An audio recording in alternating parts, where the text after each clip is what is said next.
राजा दशरथ की चिंता दिन ब दिन बढ़ती जा रही थी।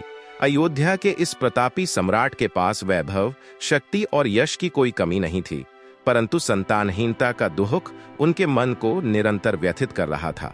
वह सोचते रहते कि उनके बाद अयोध्या का शासन कौन संभालेगा। एक दिन महर्षि वशिष्ठ दरबार में पधारे और राजा दशरथ से कहा, महाराज, आप अश्वमेध यज्ञ का आयोजन करें। इससे न केवल आपके राज्य में सुख समृद्धि आएगी, बल्कि आपको पुत्र रत्न की भी प्राप्ति होगी।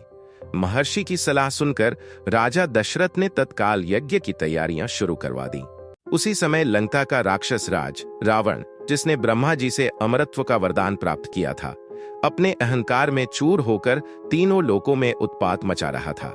धरती, आकाश और स्वर्ग, सभी स्थानों पर उसके अत्याचार से त्रस्त देवता भयभीत हो गए थे।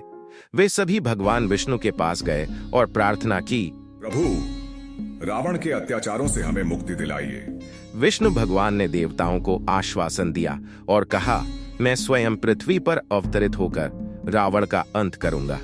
इधर राजा दशरथ के अश्वमेध यज्ञ का भव्य आयोजन हो रहा था। यज्ञ में वेद मंत्रों की गूंज और आहुतियों की सुगंध चारों ओर फैल रही थी। तभी अग्निकुंड से एक दिव्य पुरुष प्रकट हुए। उनका तेज अपार था और वे स्वर्णाभूषणों से सुसज्जित थे। उनके हाथ में एक स्वर्ण पात्र था, जिसमें देवताओं के आशीर्वाद से परिपूर्ण पायसम, खीर भरी हुई थी।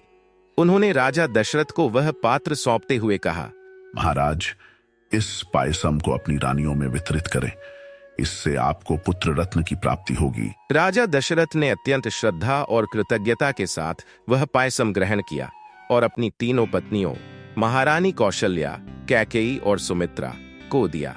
कुछ समय पश्चात तीनों रानियों के आंगन में आनंद के स्वर गूंज उठे।